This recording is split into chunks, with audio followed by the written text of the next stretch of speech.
O evangelho de hoje é de João, capítulo 1, os versículos 45 e 51. O Senhor esteja convosco, Ele está no meio de nós. Proclamação do evangelho de Jesus Cristo segundo João, glória a vós, Senhor.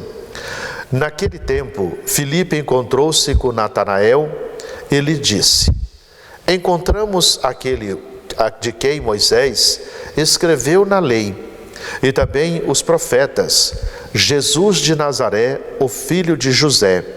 Natanael disse: de Nazaré pode sair coisa boa? Filipe respondeu: vem ver. Jesus viu Natanael que vinha para ele e comentou: aí vem um israelita de verdade, um homem sem falsidade. Natanael perguntou: de onde me conheces? Jesus respondeu: antes que Filipe te chamasse, enquanto estavas debaixo da figueira, eu te vi. Natanael respondeu: Rabi, tu és o Filho de Deus, tu és o Rei de Israel. Jesus disse: tu crês porque te disse, eu te vi debaixo da figueira? Coisas maiores que estas verás. E Jesus continuou: em verdade eu vos digo, vereis o céu aberto e os anjos de Deus subindo e descendo sobre o Filho do Homem. Palavra da salvação, glória a vós, Senhor. Hoje a igreja celebra com alegria a festa de São Bartolomeu, um dos apóstolos, um daqueles que escutou a palavra do Senhor, o primeiro chamado: vem e segue-me, eu te escolhi para anunciar e testemunhar com a vida a fé.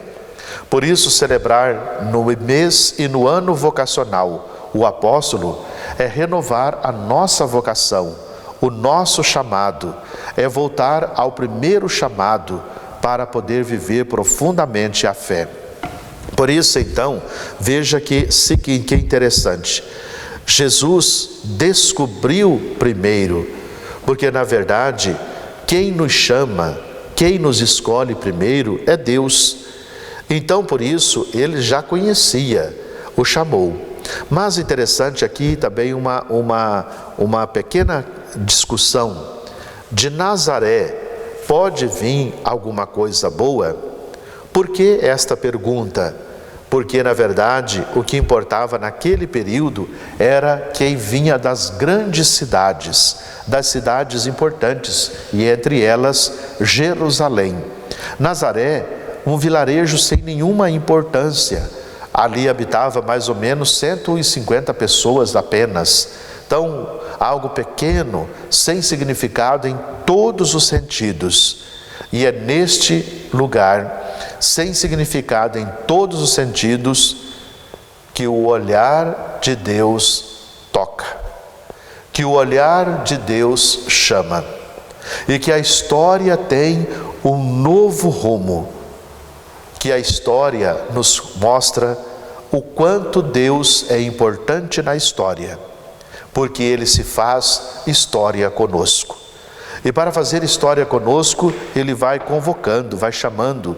Por isso, então, é profundamente este o sentido da vida.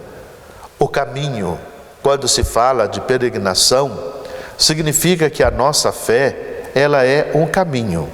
Nós nunca podemos parar neste ponto. É preciso sempre redescobrir coisas novas.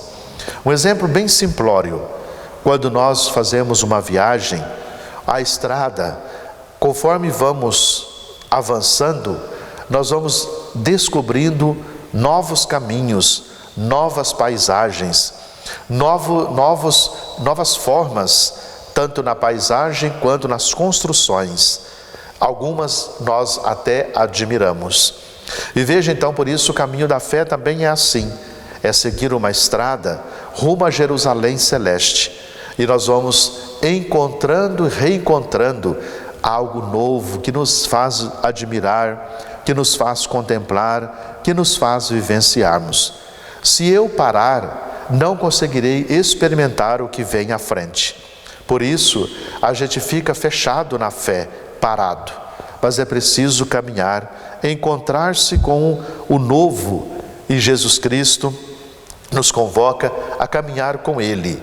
E Ele nos aponta as novidades, também nos momentos em que, na viagem, a gente pode encontrar tempestades, ventos contrários, mas a gente vence porque Ele está conosco. Por isso, então, hoje peçamos ao Senhor a graça de sempre fazer a sua vontade, seguir o nosso caminho com a sua presença, o seu amor, para que todos possamos viver a experiência de Deus, que nos chama, que nos convoca, porque Ele nos conhece primeiro, depois Ele se dá a conhecer, e aí então nós vamos tomando a decisão do seguimento, da esperança, da fé e do amor. Por isso eu convido você, de fato, a vivenciar esta experiência com o Senhor, nesta viagem da qual todos somos peregrinos, a experimentar a alegria do amor, a alegria da bondade, a alegria de contemplar sempre algo que é novo no Senhor. Que nossos objetivos sejam fortalecidos pela sua presença, pelo seu amor, para podermos construir uma vida nova. Assim como os apóstolos, que vivenciaram profundamente a fé, a tal ponto de colocar as suas vidas a serviço do Evangelho até as últimas consequências, quando, como de Cristo, derramaram o seu sangue para testemunhar a fé, o reino de Deus. Que São Bartolomeu, então, nos ajude a construir e reconstruir o reino de Deus, porque ele é um dos apóstolos e, por isso, a igreja é fundada sobre estas colunas, para que nós possamos, então, neste alicerce, continuar a construção do reino. Deus te guarde e te abençoe. Amém.